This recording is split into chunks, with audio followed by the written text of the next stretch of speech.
Assalamualaikum warahmatullahi wabarakatuh.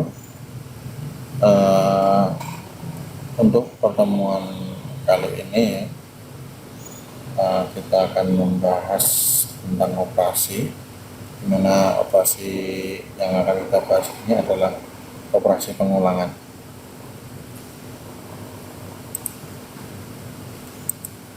Oke, ya. Pokok bahasan kita itu ada dua untuk kali ini ya. Yang pertama itu memahami bentuk dari ulang akhir dan ulang, atau dalam kurung ya kita menggunakan while, atau dan yang kedua itu adalah memahami bentuk untuk akhir untuk atau menggunakan for. Tapi untuk bahasan kali ini ya, pada pertemuan kali ini saya akan menjelaskan tentang bentuk while saja dan beberapa contoh dari program untuk mengaplikasikan bentuk ulang akhir ulang while ini. Oke. Ya, memahami bentuk ulang akhir ulang. Salah satu bentuk pengulangan yang dipelajari adalah bentuk ulang akhir ulang, di mana bentuknya adalah sebagai berikut. Kita lihat di sini ya.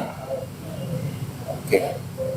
Di sini ada satu pernyataan ya, di mana pernyataan ini berada di antara ulang. Jadi ulang selama kondisi yang diinginkan ya, kondisi ini terserah kita nanti untuk kondisinya. Ulang selama kondisi yang kita inginkan, itu pernyataan satu, pernyataan bla bla bla sampai pertanyaan yang seterusnya. Kalau sudah tidak memenuhi dari kondisi yang kita inginkan, maka dia baru mengakhiri ulang. Jadi untuk sistem mengulang ini adalah dia akan mengulang selama kondisi yang kita inginkan. Jika kondisi itu keluar dari yang kita inginkan, maka itu akan mengakhiri dari ulangan tersebut. Dalam kondisi seperti ini, bagian pernyataan 1 hingga pernyataan 2 akan dijalankan secara terus-menerus selama kondisi benar. Bentuk seperti ini ya, bisa ditranslasikan ke dalam bahasa pemrograman menggunakan pernyataan while, di mana bentuk dari while itu adalah seperti ini.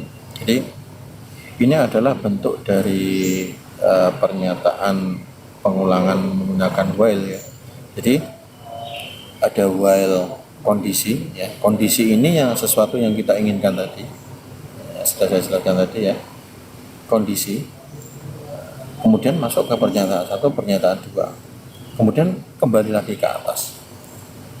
Pernyataan 1, pernyataan 2 kembali lagi ke atas sampai nilai tertentu atau nilai yang kita inginkan. Kalau bentuk secara flowchart-nya itu adalah seperti ini ya. Di sini terdapat nilai ya. Berapa nilai? Kemudian nilai itu masuk ya. Di sini ada nilai. Kemudian di sini ada decision ya. Decision ya. Nilai kurang dari n. Jadi n ini adalah kondisi. Kondisi yang kita inginkan, nilai itu adalah parameter utamanya. Jika nilai kurang dari n, jika statusnya dia benar ya, maka dia akan menampilkan ini pernyataan 1, pernyataan 2 ya, tampilkan.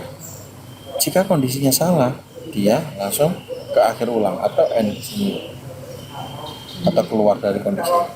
Jadi ketika ada suatu nilai di mana nilai tersebut masih berada di kondisi yang diinginkan, maka statusnya dia benar, itu maka akan menampilkan pernyataan 1, pernyataan 2 ya. Dia akan tampilkan terus sampai dengan nilai dan kondisi itu bernilai salah. Jika bernilai salah atau yang bernilai tidak kita inginkan, berarti dia masuk ke tidak dan dia keluar dari pengulangan tersebut. Jadi harus dipahami dulu ya bentuk dari sistem pengulangan atau looping ya. Dimana ketika pengulangan itu bernilai benar, maka dia tampilkan. Jika bernilai salah, dia akan selesai.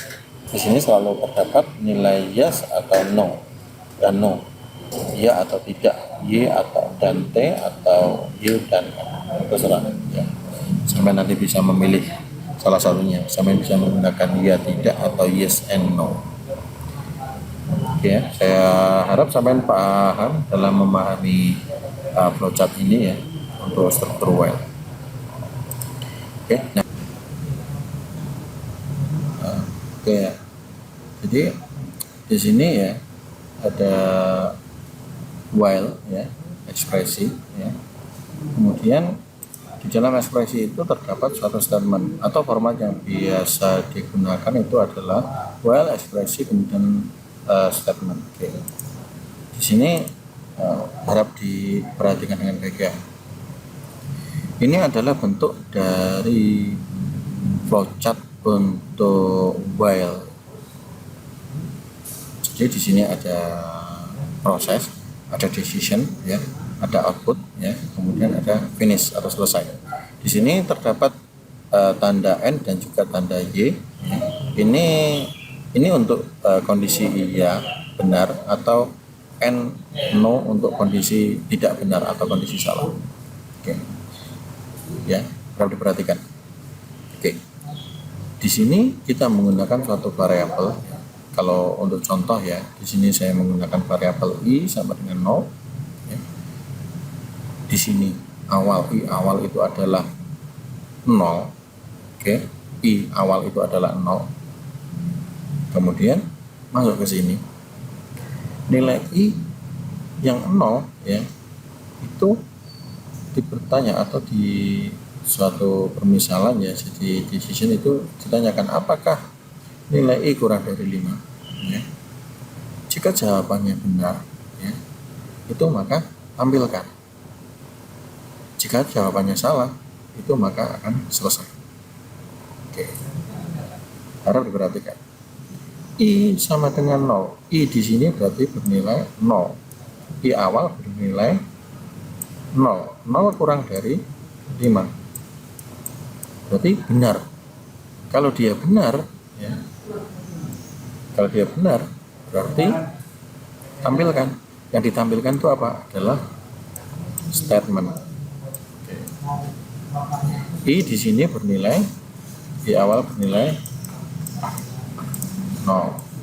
Oke ya. Kemudian i itu masuk ke sini ya. I plus plus berarti i plus plus itu sama dengan i sama dengan i plus 1 ya. Kalau i yang awal tadi 0 berarti di sini i nya itu adalah 0.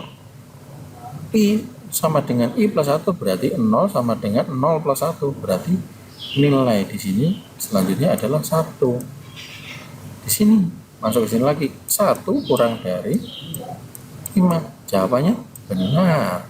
Maka tampilkan lagi yang diambil ya.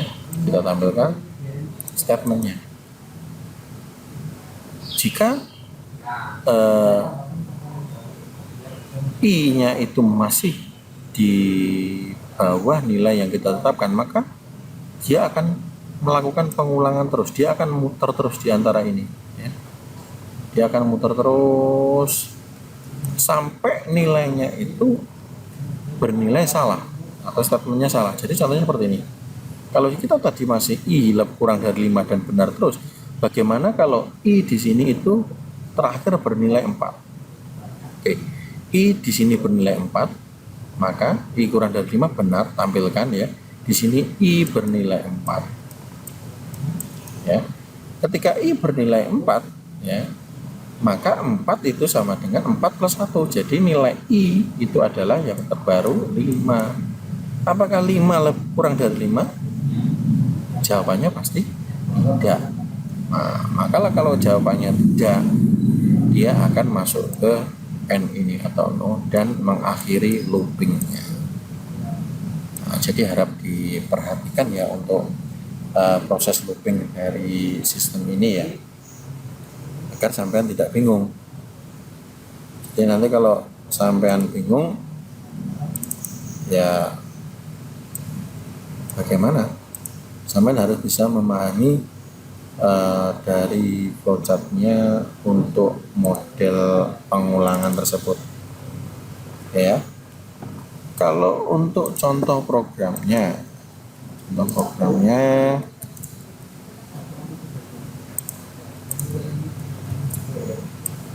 ya,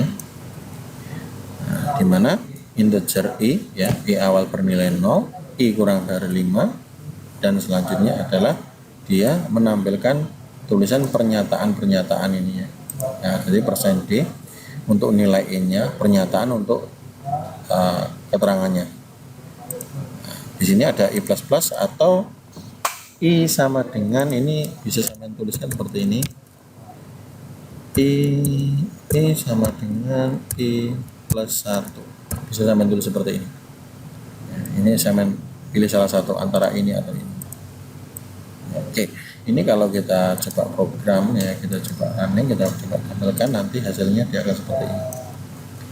Ini untuk hasil dari looping yang pertama, ini hasil looping yang kedua, ini hasil putaran yang ketiga atau looping ketiga, ini hasil dari looping keempat, dan di sini adalah hasil looping yang ke-5. Nah, jadi program ini itu akan selesai ketika kondisinya itu tidak benar atau kondisinya salah. Ya, saya harap sampean paham, ya. Oke, kita lanjut.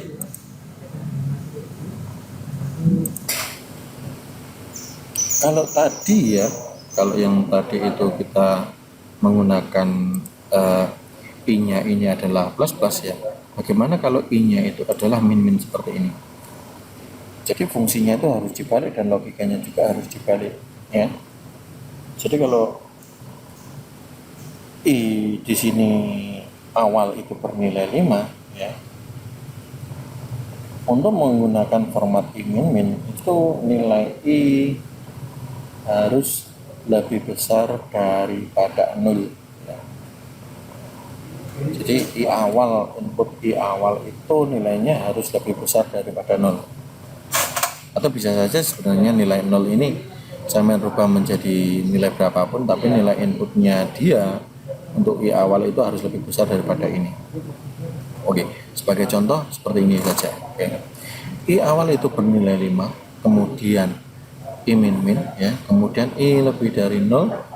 Jika pernyataannya itu benar, maka tampilkan statementnya. Jika pernyataan salah, maka dia akan selesai. Oke, kita mulai. I sama dengan 5, berarti nilai i awal itu adalah bernilai 5. Kemudian di sini i itu adalah bernilai 5 juga, ya. I awal di sini bernilai 5. Apakah 5 lebih dari 0? Pernyataannya berarti benar. Maka dia akan menampilkan resi. Maaf. Dia akan menampilkan statement. I yang di sini, ya, i pertama sama dengan 5. I min min itu sama dengan i min 1, ya. Jadi kalau i di awal itu bernilai 5, berarti di sini nilai 5 sama dengan 5 dikurangi 1, berarti i yang kedua bernilai 4. 4 lebih dari 0 benar, berarti i yang kedua, ya, itu bernilai 4. I yang ketiga bernilai 3, i yang kedua bernilai i yang keempat bernilai 2, dan seterusnya, ya, sampai kondisi yang ditentukan.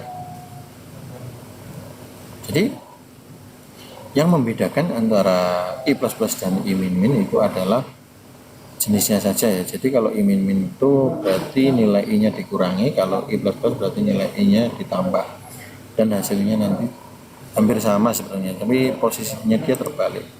Oke, kita coba, ya.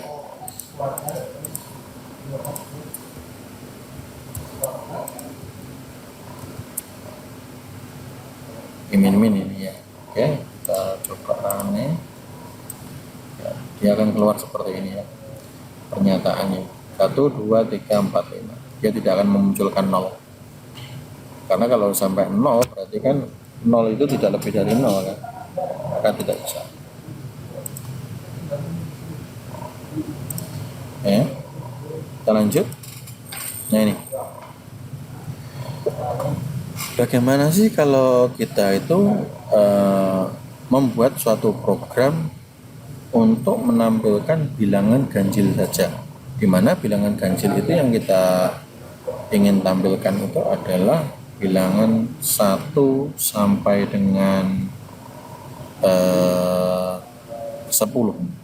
Jadi kalau kita tahu ya, di dalam bilangan bilangan ganjil antara 1 sampai 10 itu berarti ada berapa aja? Ada 1, ada 3, ada 5, ada 7 ya. Kemudian ada 9. Oke. Jadi 1, 3, 5, 7, 9. Oke. Bagaimana sih kalau kita ingin menampilkan bilangan ganjil saja ya? Dimana kita menggunakan fungsi while ya, dimana bilangan ganjil yang kita ingin tampilkan itu antara 1 sampai dengan 10. Oke, kita mulai di awal ya. Bilangan sama dengan 1. Ini input awal ya. Nilai bilangan itu sama dengan 1. Bilangan itu sama dengan plus 2. Berarti nilai bilangan ditambah 2. Oke. Bilangan kurang dari 10 jika iya ditampilkan, jika tidak dia berhenti. Oke, kita mulai. Bil bernilai 1. Berarti bil di sini awal bernilai 1. Berarti 1. Oke. 1 apakah kurang dari 10? Iya. Kalau iya dia tampilkan ya. Berarti di sini bernilai 1. Oke. 1 masuk ke sini. Berarti jadinya adalah 1 plus 2. Ya kan? Di sini ada 1, kemudian nilai bil itu ditambah plus 2, berarti 1 plus 2 sama dengan di sini 3. 3 kurang dari 10? Benar, tampilkan lagi. Di sini berarti nilainya dia 3. Masuk ke sini berarti ya, masuk ke sini adalah 3 plus 2. Berarti dia 5. Nilai bil di sini adalah 5. 5 kurang dari 10, benar, tampilkan lagi ya. Sampai nilainya itu bernilai 9. Bil 9 ya. Bil 9. 9 kurang dari 0. Oh ya benar. Tambahkan ke sini berarti 9 plus 1 sama dengan 10. Masuk ke sini. Apakah bil kurang dari 10? Karena bil nilai 10 dan kurang dari 10 berarti asumsinya salah ya. Berarti dia langsung selesai. Ya. Nah ini sampai harus benar-benar memahami fungsi looping ya, agar tidak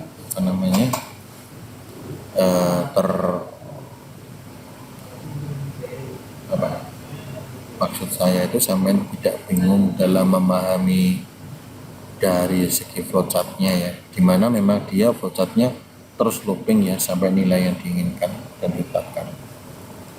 Oke, kita coba contohnya ya.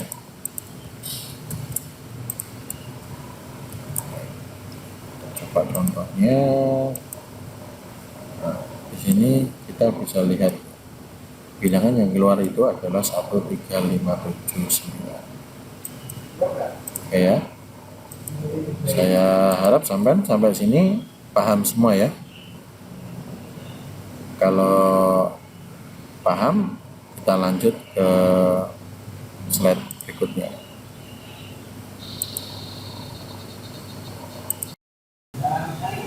Oke, di sini ya, untuk membuat program menampilkan bilangan ganjil antara 1 sampai dengan 10 ya, tapi dengan posisi terbalik. Kalau kita tadi di belakang ya, itu posisinya dia urutannya 1, 3 ya, 1, 3, 5, 7, 9. Sekarang itu kita balik. Sebenarnya logikanya sama seperti tadi ya. Tapi di sini yang membedakan, kalau tadi bilangan itu plus 2, sekarang dia minus 2. Kalau kita lihat Nah, kalau di sini bilangan plus 2 ya. Kalau yang baru tadi, yang baru adalah minus 2. Minus 2. Kalau di sini bilangannya itu lebih dari 1, maka yang tadi itu adalah kurang dari 10. Untuk logika programnya itu sebenarnya sama saja ya. Jadi bilangan ya, bilangan 9, kemudian di sini bilangan awal itu 9. Kemudian ditanya, apakah 9 lebih dari 1? Oh iya, benar kan? Maka dia akan tampilkan. Ya, dia akan menampilkan. Nah, kemudian dia kembali lagi ke sini. Nilai yang tadinya itu 9 dikurangi dengan 2, berarti nilainya sekarang 7. Apakah 7 lebih dari 1? Oh ya benar, tampilkan lagi. Berarti di sini adalah 7. 7 dikurangi 2. Jadi di sini adalah 5. Ini looping terus ya. Ya, sampai di mana nilai bil itu tidak lebih dari 1. Ya, contohnya kalau di sini berarti nilai bil itu 1 itu tidak lebih dari 1, ya kan? Kemudian minus 2 berarti hasilnya min. Ya, kalau hasilnya min berarti bilangan tidak lebih besar ya, tidak lebih besar dari 1, maka dia akan selesai. Kalau kita lihat dalam programnya ya.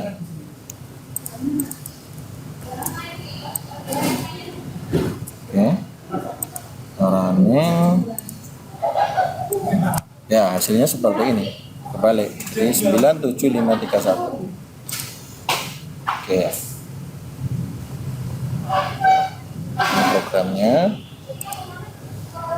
Oke ya. Kita lanjut.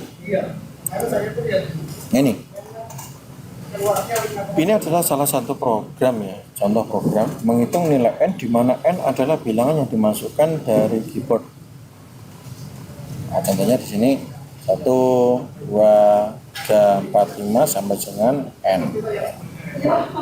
Nah, di sini ya terdapat suatu programnya, di mana di dalam program ini nanti adalah untuk menggenerate suatu nilai. Nah, kita lihat ya, yang awal itu adalah kita menggunakan data integer ya, ada variabel n, pencacah dan juga jumlah. Kemudian yang pertama itu adalah kita masukkan nilai dari n ya, kemudian kita masukkan dari keyboard nilai l-nya ya. Nah, di mana jumlah itu sudah ditetapkan nilai awalnya adalah 0 dan juga pencacah itu nilainya 1. Oke, kita langsung saja ya ke contoh programnya ya.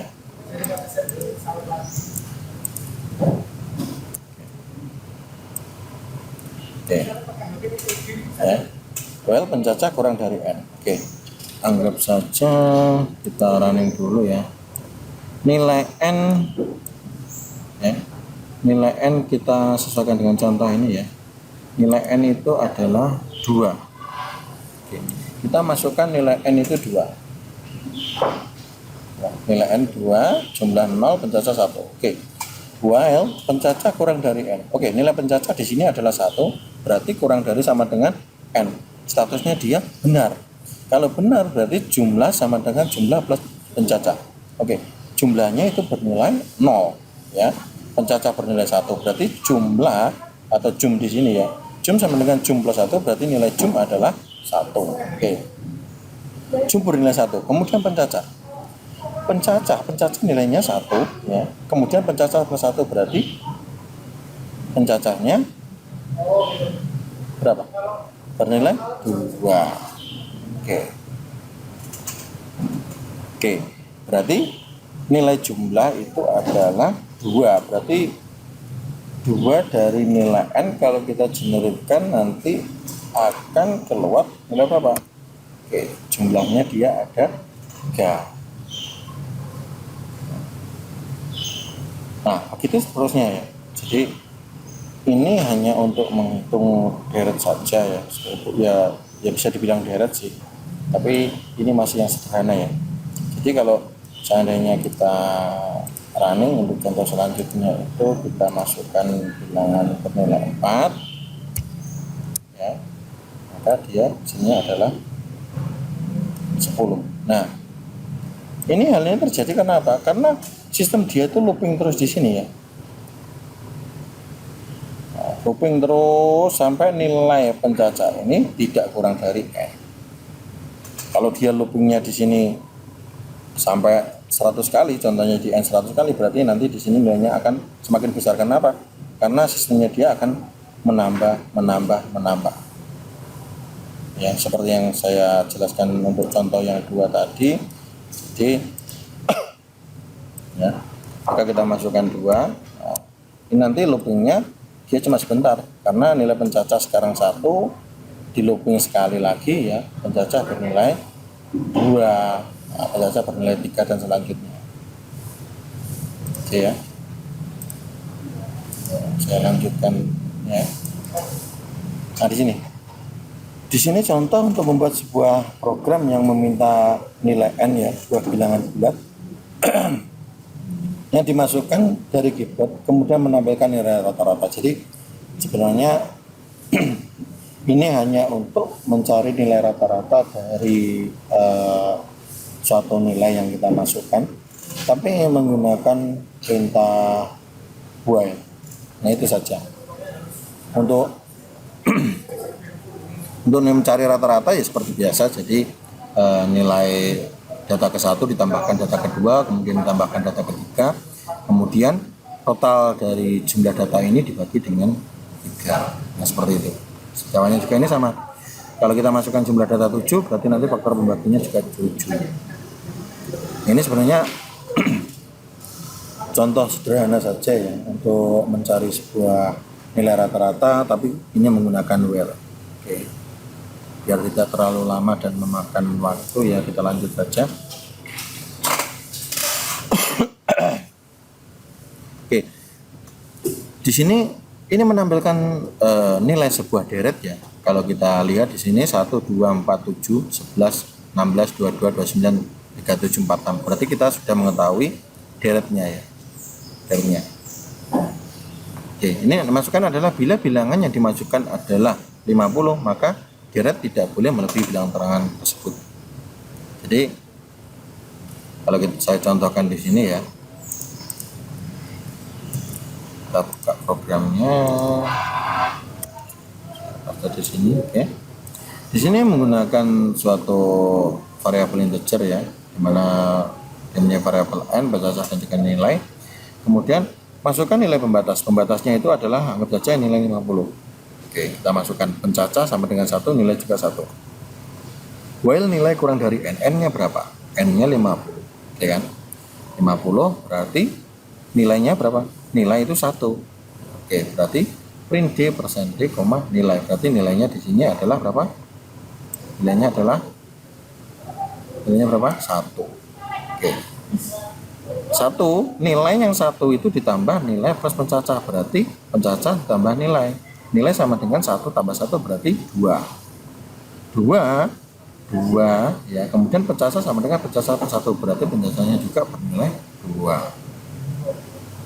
Nah, kemudian kembali lagi ke atas. Nilai sekarang bernilai 2 kurang dari n. Iya, betul sekali. Berarti dia akan mengeprint 1 ditambah 1 lagi ya untuk selanjutnya. Jadi 1 tambah 1 karena nilai tadi bernilai 1 dan yang sekarang bernilai 2. Dan begitu selanjutnya ya sampai nilai yang kita tetapkan lagi. Nah, jadi seperti itu ya, saya harap sampai memahami dari jalannya program. Ini memang agak saya cepat-cepatkan saja ya. Nanti mungkin sampai bisa coba-coba sendiri di rumah. Oke. Kita lanjut ke slide selanjutnya ya. Nah, ini. Nah, kita membuat suatu tampilan deret ya, tapi di model seperti ini. Ini yang dimasukkan itu agar tampilannya bagus gitu aja sebenarnya ya. Di sini ada yang model tampilannya seperti ini, ada yang model tampilannya seperti ini. Nah, ini sebenarnya untuk logikanya sama saja ya. Cuma yang satu dibalik gitu saja. Jadi kalau kita running ya, nanti hasilnya dia akan seperti ini. Seperti ini hasilnya.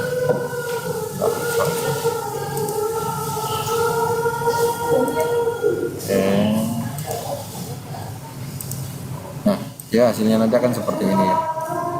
Ini untuk program yang di atas ya. Jadi integer nilai ya, nilai itu saya langsung masukkan aja nilainya sekian ya. Kemudian while nilai lebih dari sama dengan 1,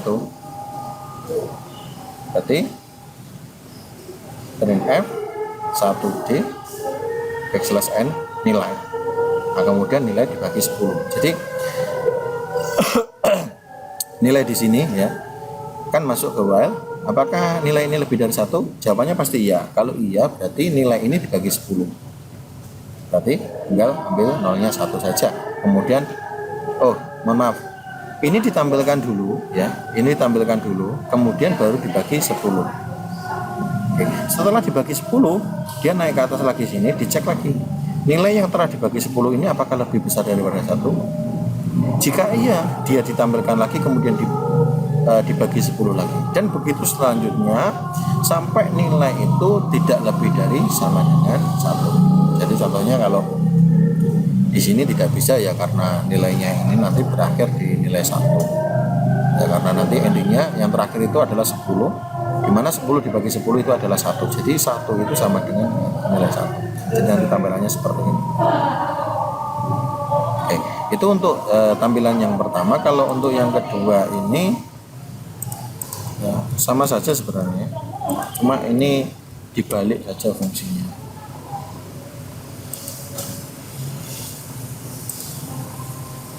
Nah, ini dibalik saja. Integer nilai ya, nilai yang pertama 1, well dimana nilai kurang dari nilai yang telah ditetapkan ini, maka dia akan menampilkan ini 1. Kemudian nilai itu dikali 10, berarti 1 kali 10, berarti dia naik salah atas ini. Nilainya 10 kurang dari ini benar, maka diberi lagi nilainya 10. 10 dikali 10 100 naik ke atas lagi sini. Nah, sistemnya looping seperti itu ya. Ini sebenarnya sama saja seperti yang saya jelaskan tadi, yang depan-depannya sistem while ya. Tapi ini cuma agar tampilannya gitu aja, yang membuat deret seperti ini. Oke, kita lanjut. Oke, selanjutnya itu adalah ya menghitung banyaknya data string pada kata yang dimasukkan dari keyboard ya. Jadi contohnya kita menuliskan suatu karakter atau karakter satu tulisan, kemudian bagaimana sistem itu bisa mengetahui banyaknya karakter yang kita tuliskan ya. Jadi kita contohkan di sini itu adalah kita memasukkan suatu alamat kota ya.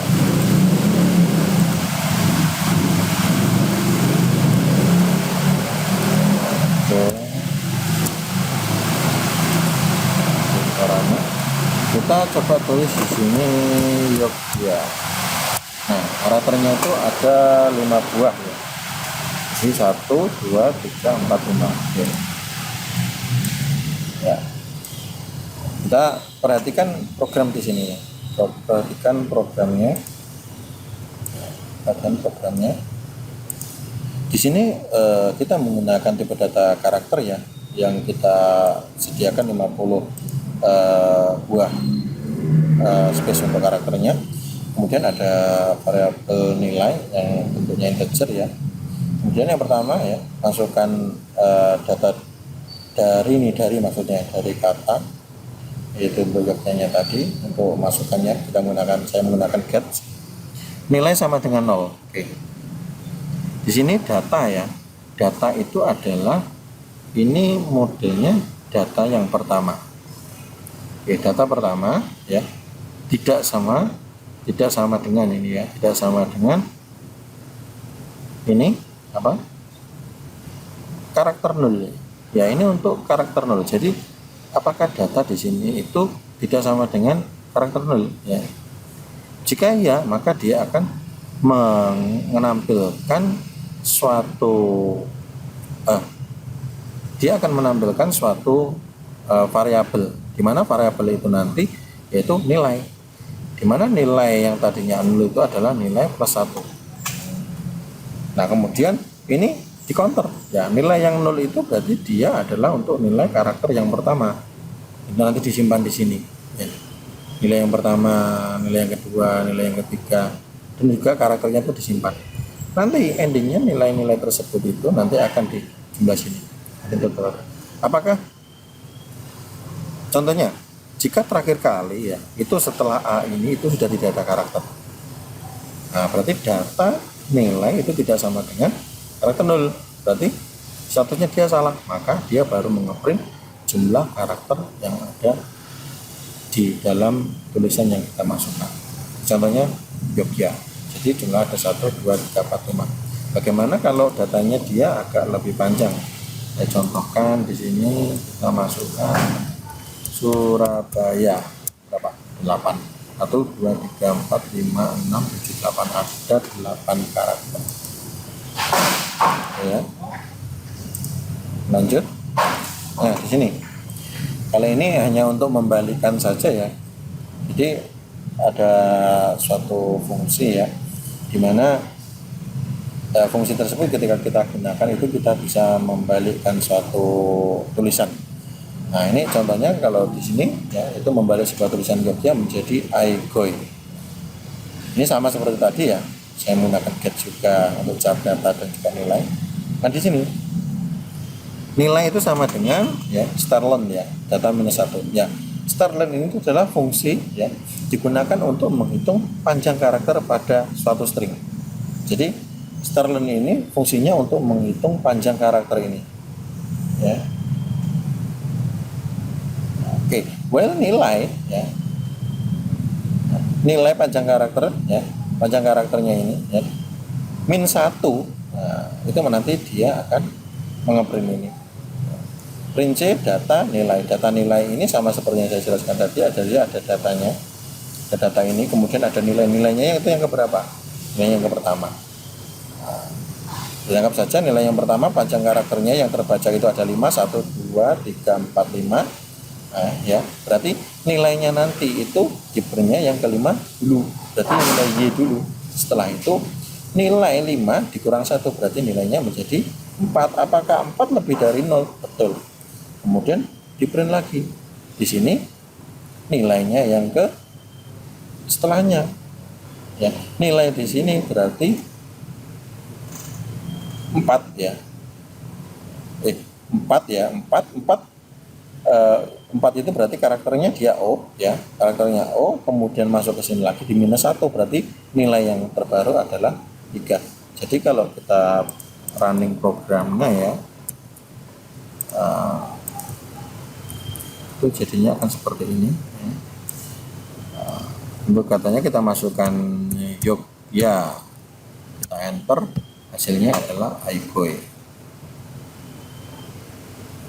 Selanjutnya kalau kita coba masukkan Surabaya gitu ya, nanti kan jadinya apa? Surabaya. Nah ini jadinya Ayabarus. Mungkin untuk pertemuan kali ini cukup sampai sini saja. Saya harap ya sampean bisa mencoba program tadi dan sedikit memahami tentang apa yang saya jelaskan. Terima kasih atas waktunya dan saya akhiri. Wassalamualaikum warahmatullahi wabarakatuh.